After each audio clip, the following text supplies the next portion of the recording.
Thank you for joining us.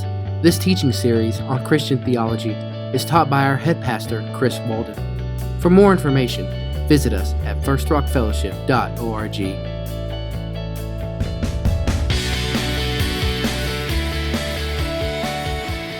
Let's pray and then we'll hand out some of our verses here. We're busy. Lord, we thank you for tonight. Thank you for everyone who's here and those who are still trying to get here. We pray you bring them in safely. And Lord, bless our class that's going down the hall, the consumption class. Bless all of our youth and our children tonight. Please pray that you would speak to hearts, Lord. And we invite your Holy Spirit to come and teach us tonight, Lord. Reveal yourself to us through your word. I pray that you would speak to all of our hearts. We ask this of you in Jesus' name. Amen. All right. Someone would like to look up John chapter 20, verse 8. I got it. I'm so sorry. Hey, sorry Mr. I'm late. Dude. Hey. Grab your seat. All right. It's all right. Jerry's going to do John 20, verse 8. The next one is Luke 24, 11. Right. And then John chapter 20, verse 13 and verse 15. Anybody want to read that one? John 20, verse 13 and 15. Okay. Luke 24, 34. Luke 8, thank you. Luke 34. Luke 24. 24, 34. 24, 34. And then John chapter 21.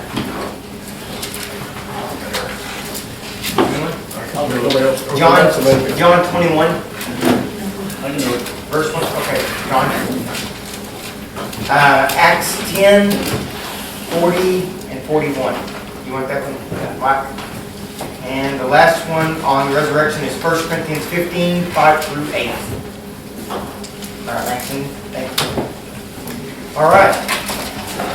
Last week, if you weren't able to be with us, we started talking about the resurrection. We went through a lot of verses. How many people have witnessed his resurrection? If you missed that, in fact, some of you guys probably don't have the service.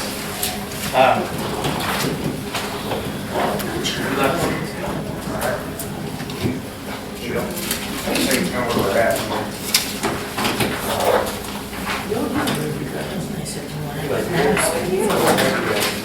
So last week we started here, we got through all those. Do these tonight. We have this handed out and we're going to get into this. Do you have one? No.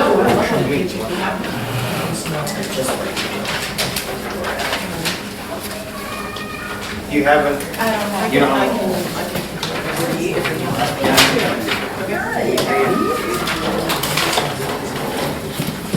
Thank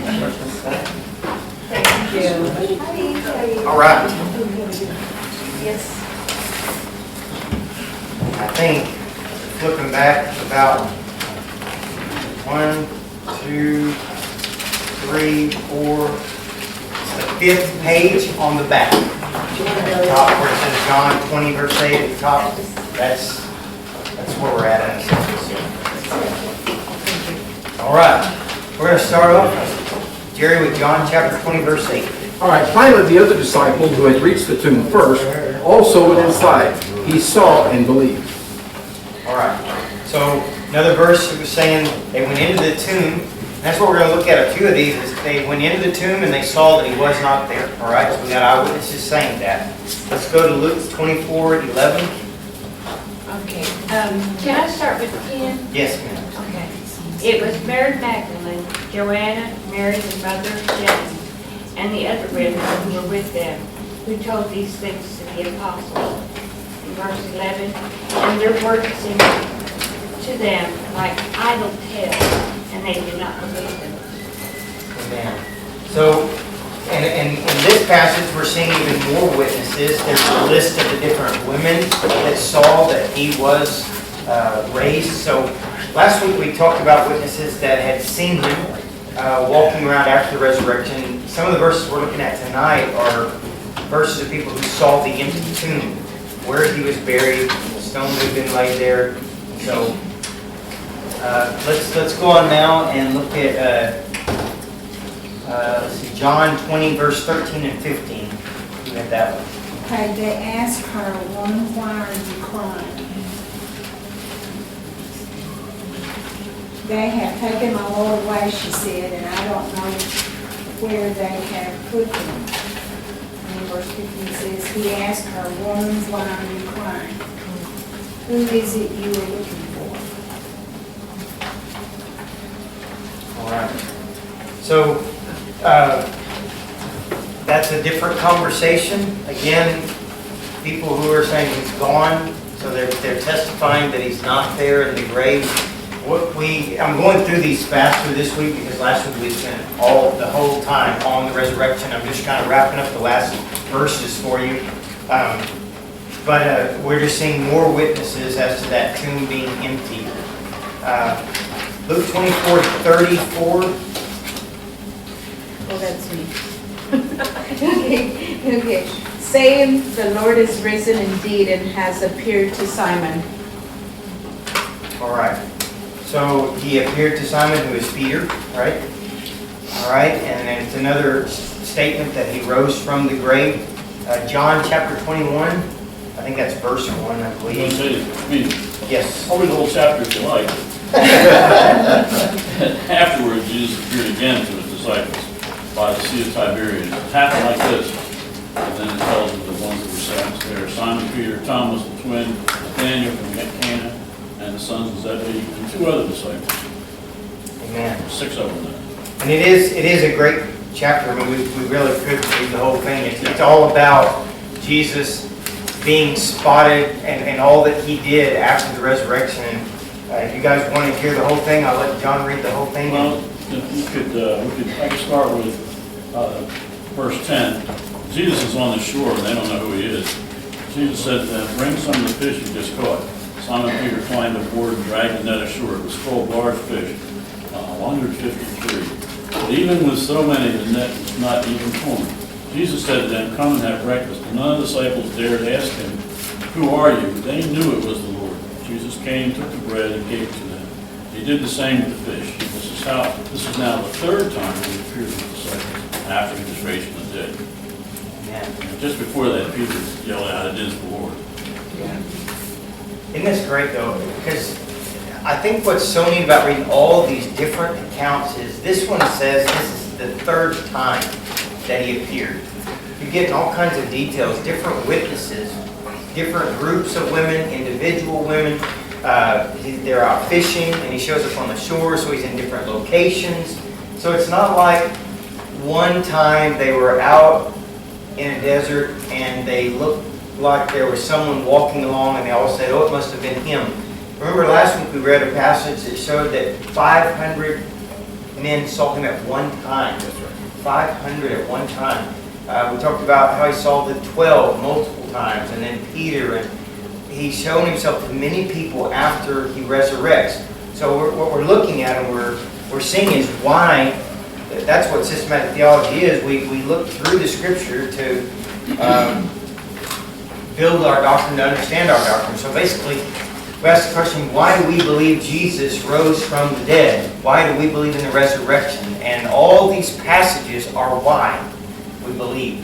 We believe because outside sources like Tacitus and Josephus make references to what the people in their day believed this man Jesus did, that he rose from the dead. They don't say that it happened. They say that the people in that day were saying that, okay? So that's another reason. But you've got lots of scriptures. You've got many witnesses, many proofs that he rose from the grave. He lets them put their fingers in his hands and so on. So that's why we're just continuing to nail this one down, that we believe that Christ rose from the dead. It is a foundational doctrine of the Christian faith. We're going to see why. We'll read 1 Corinthians 15. Let's go now to Acts 10, verse 40 and 41.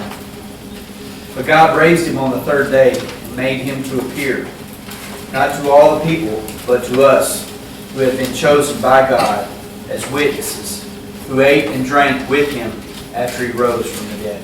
Amen. it's great. So in that one, you got where he appears to witnesses similar to the accounts we read last week, where he appeared to 500 and so on. But this is another place in Acts where it says he appeared to witnesses, that he ate and drank with them. How are you going to mess that up, right? I mean, so some people say, well, I saw a Confederate soldier standing on the road whenever I was walking, or I was in a hotel room down in San Antonio and I saw a soldier standing in the hotel. You know, there's stories of ghosts and things.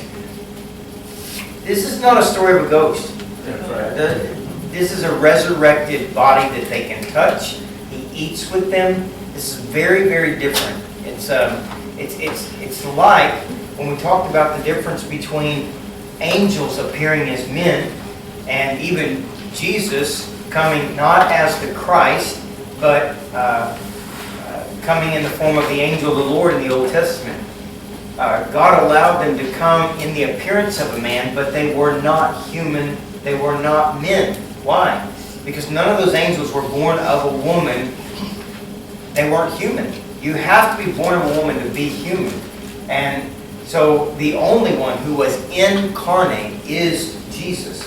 Ghosts are not incarnate. They've left their body. They're just spirits now.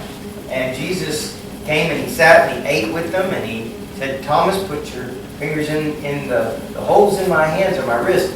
So we're just seeing these more evidences of all these witnesses.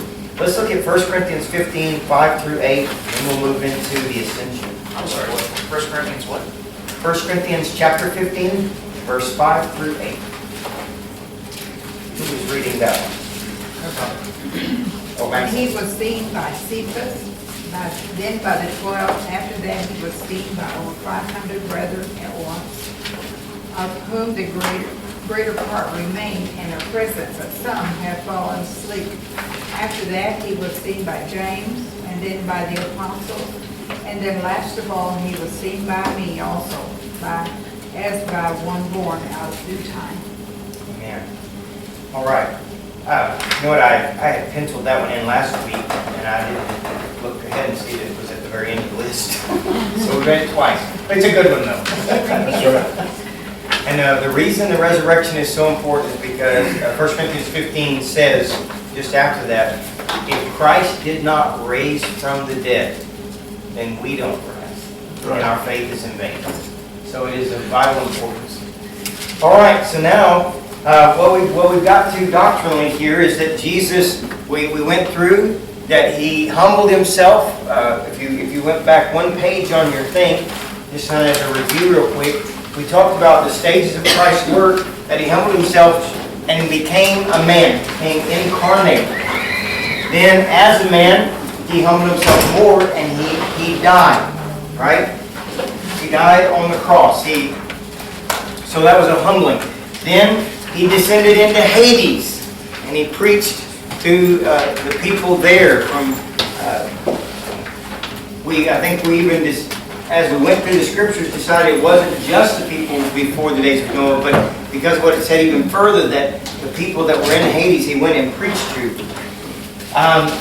Then we get to what we're on now, the resurrection. So we're following him, coming out of heaven, being incarnate, living his life, dying on the cross, going to Hades, and then now being resurrected. So where are we at? He's resurrected. He's walking around. He's showing himself over a period of 40 days. He shows himself, sometimes to 500, sometimes to 12, sometimes to 2 or 3. He lets them touch him. He eats with them. He's on the seashores. He goes into locked rooms.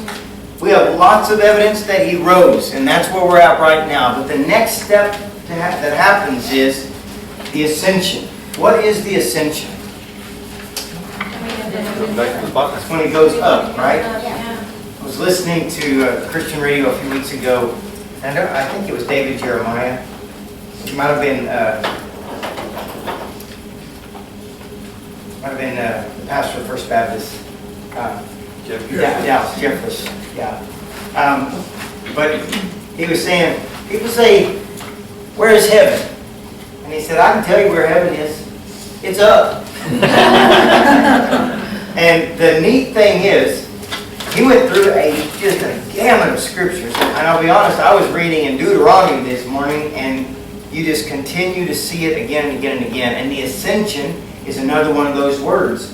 Where does he go? He says he's going to the Father. We're going to look at some of those verses in a minute. And he goes up, doesn't he? Yeah. He goes up. And it was funny, it was humorous, but to be honest, he makes the comment, he says, all right, so we have satellites that go way out there. We've got satellites taking pictures further than we can see with our telescopes, and we have not seen heaven yet, all right? So it's not right out there in the stars somewhere.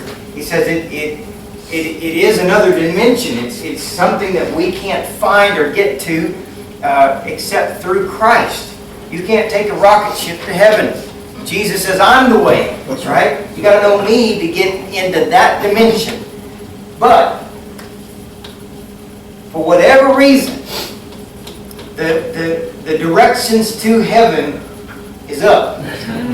Jesus went up to get there. We're all going to go up to meet him in the clouds, and we're going to go with him up. And I just thought that was so funny. I know where heaven I think is. it has to be written that way. Jesus said, I'm going to the fourth dimension. Yeah. Or I'm going to the dimension you don't know about. None of us would have understood. So going, ascending, is Exactly. something we can grasp. Yes, absolutely. I got a question, Chris. Okay. If Jesus can do all powerful things, can he walk through a wall like this, like that? Oh, yeah.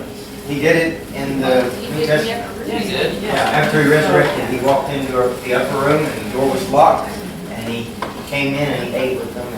So basically, he just went through a wall. Yeah. The resurrected body is different than the body you're born with right now. And Thank goodness. it's a body, yes. But apparently it can go through walls because Jesus is dead. But it can be touched because his was touched. And you can eat with it, which is good. And I would say you probably don't get fat with it, which would be really nice. Right. All right. There's nothing wasteful coming out of it. Okay. Let's move now to the ascension. John chapter 6. There's a whole lot in John. So why don't we all go through John together, and then we'll look at the other ones. In fact, how about if we all just turn into John chapter 6, verse 62, and I'm just going to flip through John and read those, and then we will look at the other ones. All right. John chapter 6, verse 62.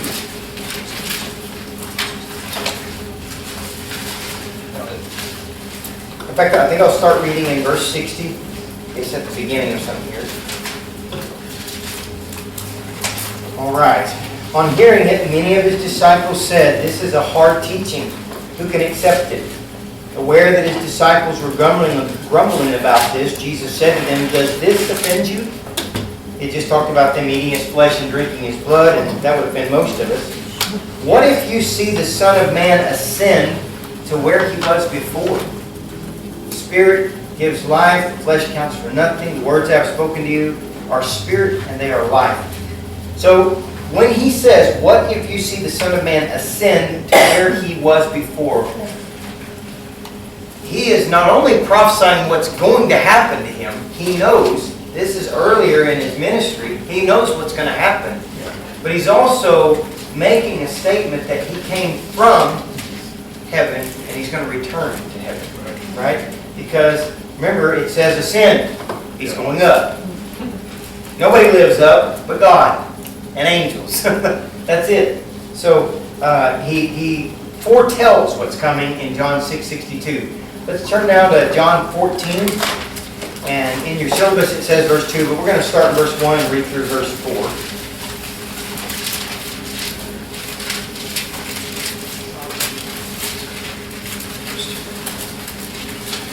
All right, John 14, 1 through 4.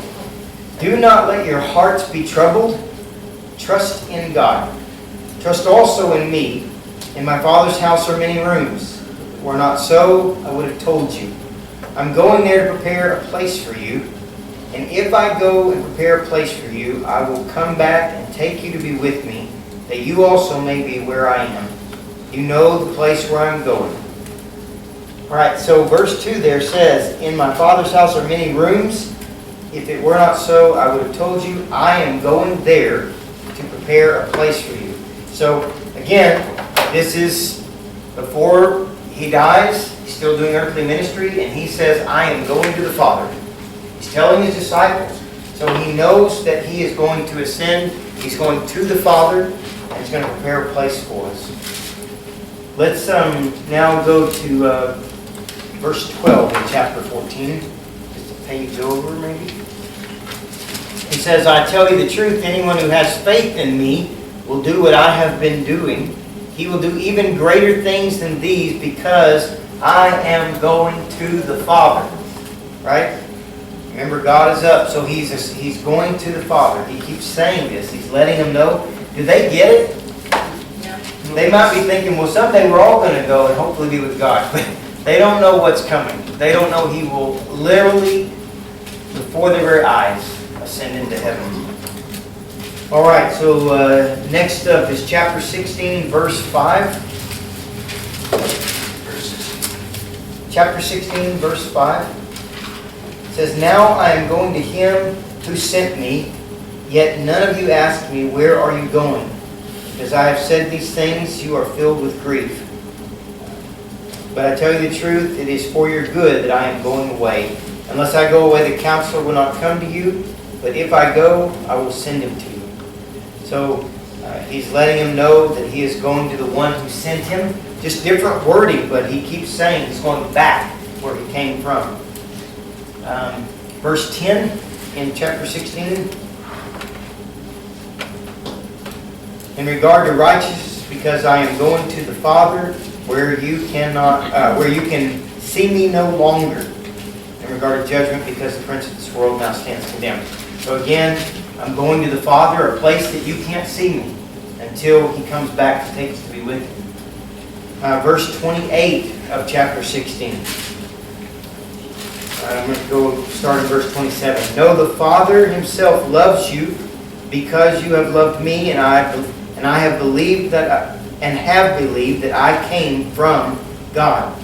I came from the Father and entered the world. Now I am leaving the world and going back to the Father." This thing is being nailed down, isn't it? This is why we believe in the ascension. It's repeated so many times. It's a very clear matter here. Now we'll go to chapter 20, verse 17. And then you guys are going to read. Chapter 20, verse 17. "Jesus said, 'Do not hold on to me, for I have not yet returned to the Father. Go instead to my brothers and tell them, I am returning to my Father and your Father, to my God and your God.'" So what is really interesting there is that is right after he comes out of the tomb. Mary sees him before anybody else sees him. And she wants to touch him, hug him, hold him, and he says, "You can't touch me, I haven't yet gone to the Father." He literally came out of there. Remember, his body was not left in that tomb. The tomb was empty. So it's a bodily resurrection. The old earthly body raised from the grave, and that earthly body ascended into heaven. He went to the Father, and then he received a new body. And exactly what happened to the body, I don't know, but he tells her not to touch him at this point. But when he comes back and he shows himself to the apostles, he shows himself to the 500, and all those other things, he has no problem with people. He even invites Thomas to touch him. Yes. So something changes. He says, "Don't, I haven't gone yet." But whenever he comes back, so it's not the ascension yet. I slipped up when I was saying a minute ago. It's not the ascension. We're going to see that in a minute. When he ascends, he doesn't come back. This is possibly where his spirit goes to the Father and he receives that new body. But we don't get much about it, so it's really mysterious. And all we can really do is just say that since he allows himself to be touched later, but he doesn't, and this is the only time that he doesn't, and it's right after he's risen. And it might be because if you think about it, dead bodies to Jews made them unclean. You were not to touch a dead body. And so I don't know if that's why remember that body had all the holes and everything. They had washed it and cleaned it and put fragrances on it. But he's a dead body resurrected. And that's just, whenever we've studied this in classes before, in seminary and things, this is one of those places where there's some mystery as to why did he say no at that time, but he says yes to Thomas and other people.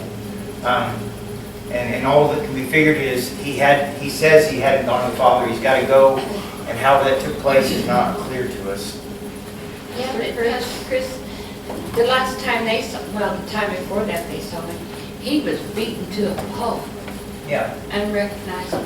right. And then they see him like this, and it's like, oh my Right. gosh. And he says, don't touch me again. And I would think that when he came back with his new body that could pass through walls and other things, that probably all of the beatings and the horrible stuff like that was probably all healed and he, because he was glorified in a glorified body. But the marks to identify him were left. The marks of glory were left.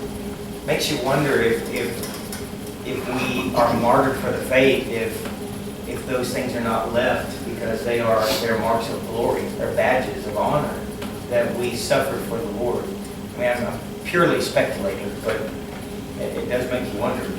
Jesus's were left. But all the rips and the tears and all the other stuff, I would imagine a lot of that was healed up. Yeah.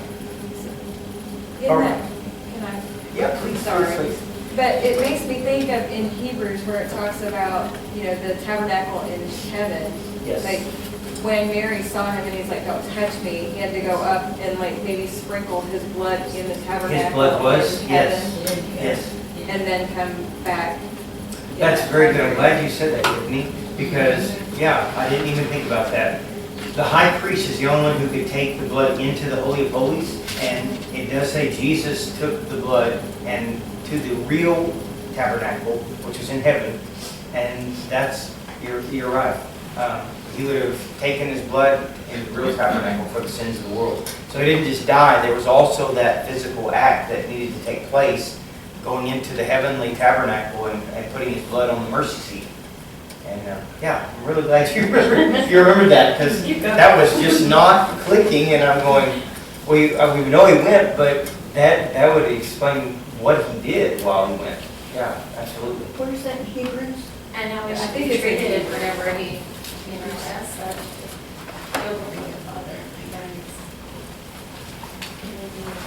That is, let's see, I think it's chapter 5.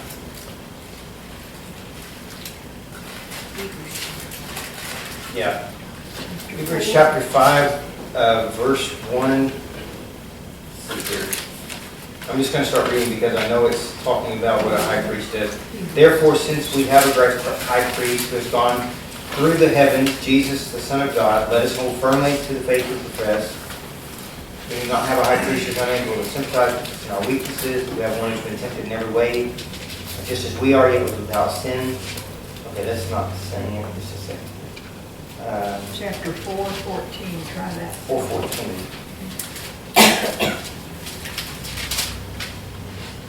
Okay. Nothing in all creation is hidden from God's sight. Everything is uncovered and laid bare before us. That's 13. Oh, there it is. Well, I just read 4:14. Therefore, since we have a great high priest who has gone through the heavens, Jesus, the Son of God. Yeah.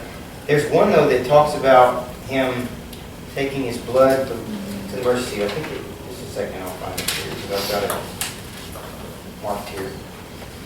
It says that in chapter 1, after making purification for sins, he sat down at the right hand of the Majesty. Okay, so that's one of them. And then chapter 2, verse 17 says, for this reason he had to be made like his brothers in every way in order that he might become a merciful and faithful high priest in service to God, and that he might make atonement for the sins of the people. There's one that actually mentions the blood as well. All of these are hitting on that subject. Okay, here's the blood of Christ, chapter 9, verse 11. When Christ came as high priest of the good things that are already cured, he went through the greater and more perfect tabernacle that is not man-made. That is to say, not a part of this creation. He did not enter by means of the blood of goats and calves, but he entered the most holy place once for all by his own blood, having obtained eternal redemption. The blood of bulls and goats and the ashes of a heifer, sprinkled on those who are ceremonially unclean, sanctify them so that they are outwardly clean. How much more then will the blood of Christ, who through the eternal Spirit offered himself unblemished to God, cleanse our consciences from acts that lead to death, so that we may serve the living God? For this reason, Christ is the mediator of a new covenant, that those who are called may receive the promised eternal inheritance, now that he has died as a ransom to set them free from the sins committed under the first covenant. So you heard it right there. He went into that, the perfect tabernacle, the greater and more perfect tabernacle that is not man-made. That's the heavenly one. And he entered by his blood. And down below in verse 21, in fact, let me just begin in verse 18.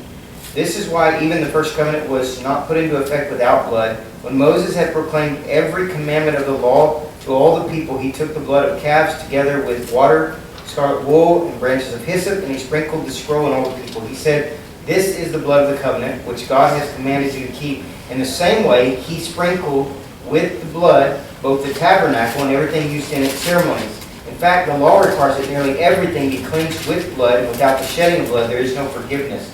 It was necessary then for the copies of the heavenly things, that's what's on earth, to be purified with these sacrifices, but the heavenly things themselves with better sacrifices than these. For Christ did not enter a man-made sanctuary that was only a copy of the true one. He entered heaven itself, now to appear for us in God's presence. Nor did he enter heaven to offer himself again and again, the way a high priest enters the most holy place every year with blood that is not his own. Then Christ would have had to suffer many times since the creation of the world. But now he has appeared once for all at the end of the ages to do away with sin by the sacrifice of himself, just as man is destined to die once and after that to face the judgment. So Christ's was sacrificed once to take away the sins of many people, and he appeared, and he will appear a second time, not to bear sin, but to bring salvation to those. So you've got a lot in there about him bringing his blood into the heavenly tabernacle. But yes, that's what Tiffany was referring to. Okay, let's go back wherever we were. We read Luke. Did I pass out the? No, I did not. I did all the Jones, I think. Okay. Who wants to look up Luke chapter 24, verse 50 and 51? All right, Shirley, thank you. How about Acts chapter 1, verse 6 through 11? Tiffany? Oh, yeah, Tiffany. You want to do Ephesians 1:20? Oh, fine. If you want, I give you one with more, Ephesians 4, 8 through 10. 120 you said? Yeah, 1, verse 20. And then we have Ephesians 4, verse 8 through 10. I can do that. Okay, Tracy over there. Lupe, you want to do 1 Timothy 3:16? Okay. And then Hebrews chapter 1, verse 3. All right.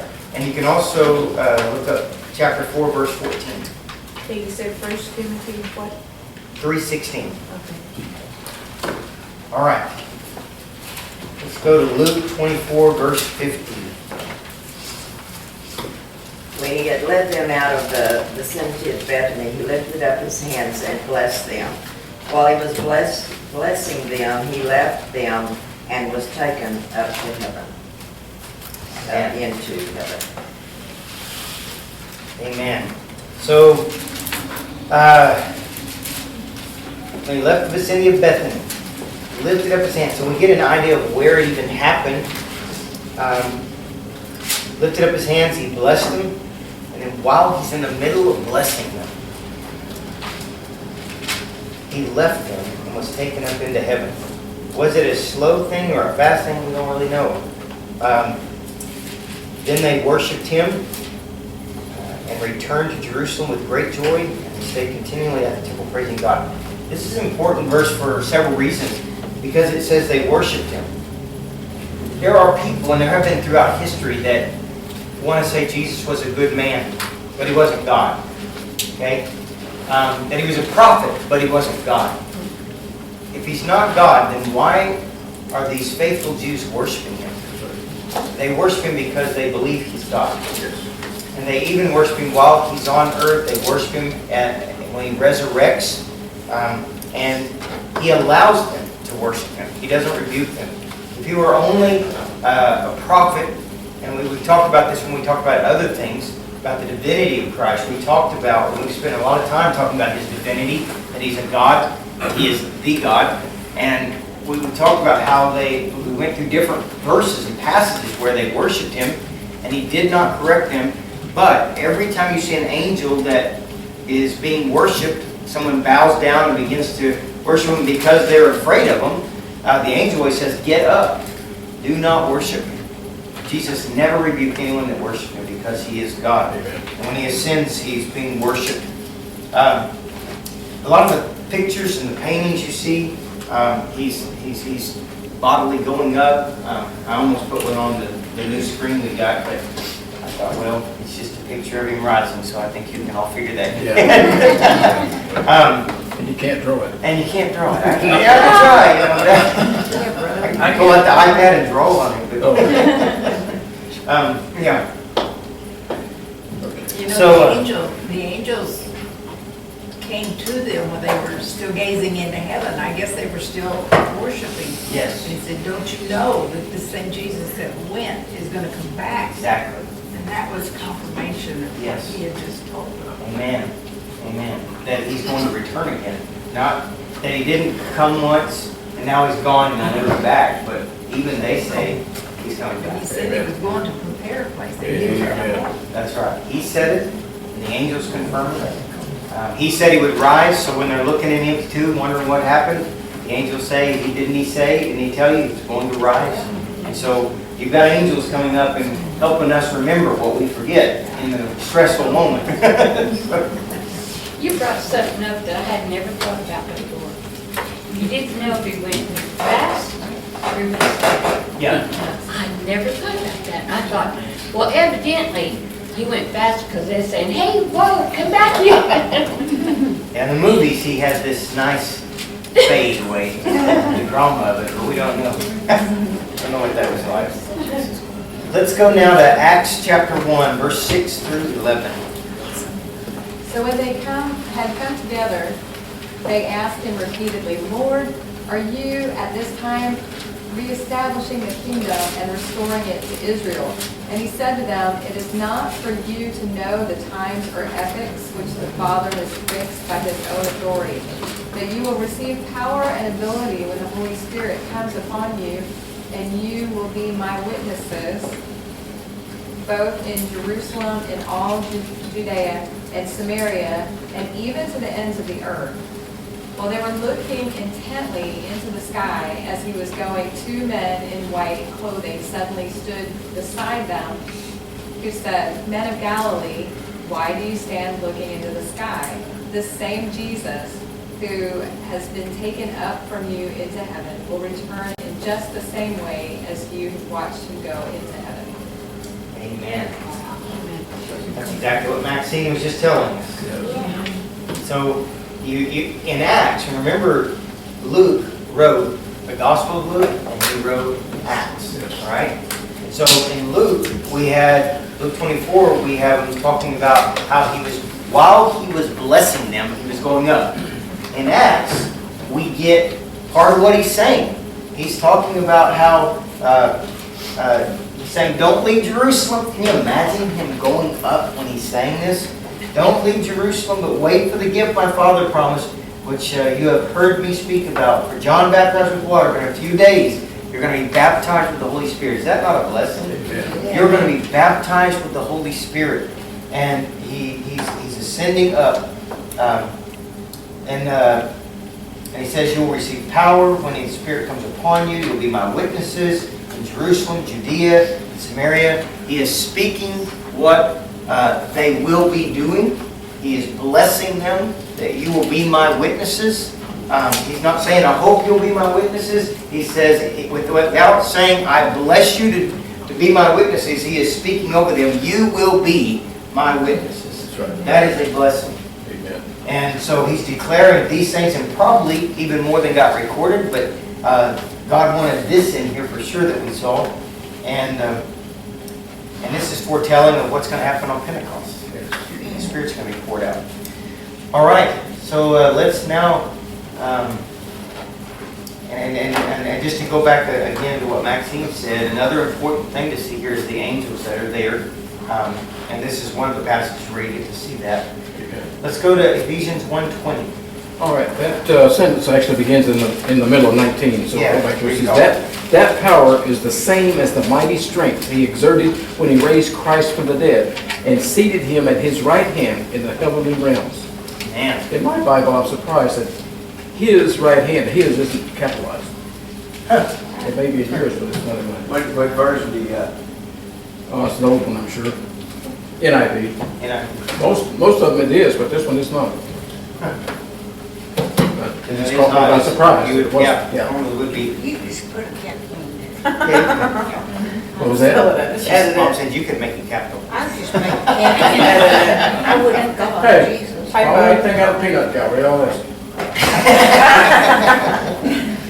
Well, the neat thing about the Ephesians 1:20 verse is that it both, in a very short statement, says he rose and he ascended. Yeah. It ties them both together. Amen. So he rose from the grave and he went back to the Father. Ephesians chapter 4, verse 8 through 10. Ephesians chapter 8. Therefore Chapter he 4. says, when he ascended on high, he led captivity captive and gave gifts to men. Now this, he ascended. What does it mean but that he also first descended into the lower parts of the earth? He who descended is also the one who ascended far above the heavens, that he might fill all things. Amen. That's one of them that we looked at when we were talking about how he descended into Hades, Yes. right? And we even looked at that one when we were talking about how he died. And this one's been used to support several of these humiliation ones, and then it also supports the ascension. It says if he descended, he also is the one who ascended higher than all the heavens in order to fill the whole universe. Now think about this. Remember what Robert Jeffress said, heaven's up, right? He ascended higher than all the heavens. So he is heaven, if you took that literally, heaven is beyond as far as we can see. In fact, it's farther than we can see. We can keep inventing satellites, and we still will never see how high heaven is because it's that far away.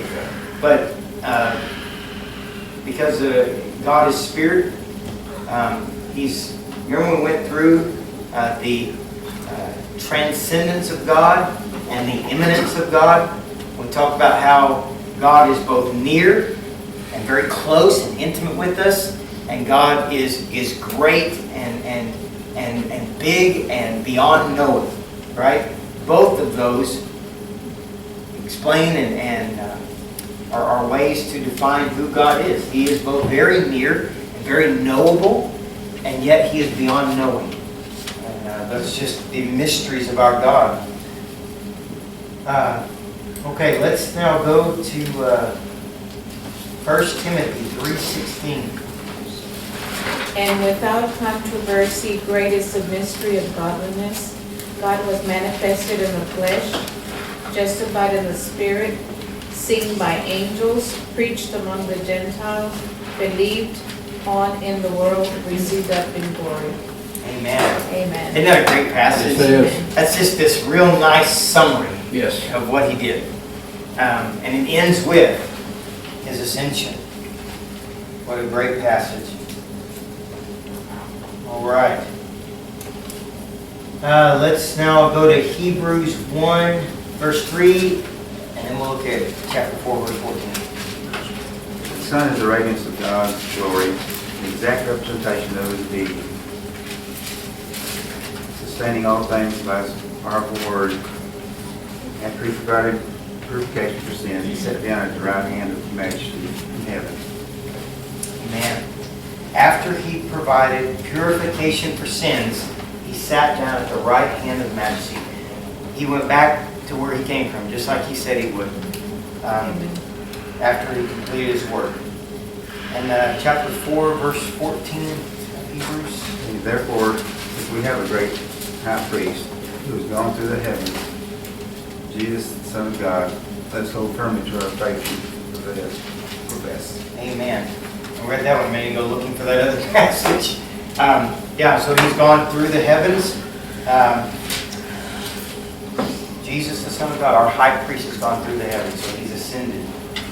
So we got a lot of great passages showing us that not only did Jesus die, not only was He buried and then went to Hades, but we also know that He rose from the dead and then He ascended into heaven. And to go back to that passage in Acts, He says He will come back, or maybe it was Ephesians, that He will return. And why are you looking for Him up in the sky? He's coming back. So, all right. Well, lest we get into a whole nother subject, we're going to go to prayer requests now and pray, and we'll actually, Carolyn missed it. We're going to get out on time. Very close to each other. Carolyn, should have been there. Okay, where did we stop, Pastor Bruce? We stopped at where we'll be talking about the second coming next. And I don't have any verses under it, but I'll have some by next week. I'm guessing when I was building the syllabus out, I didn't go back and fill that one in like I was going to. So. All right.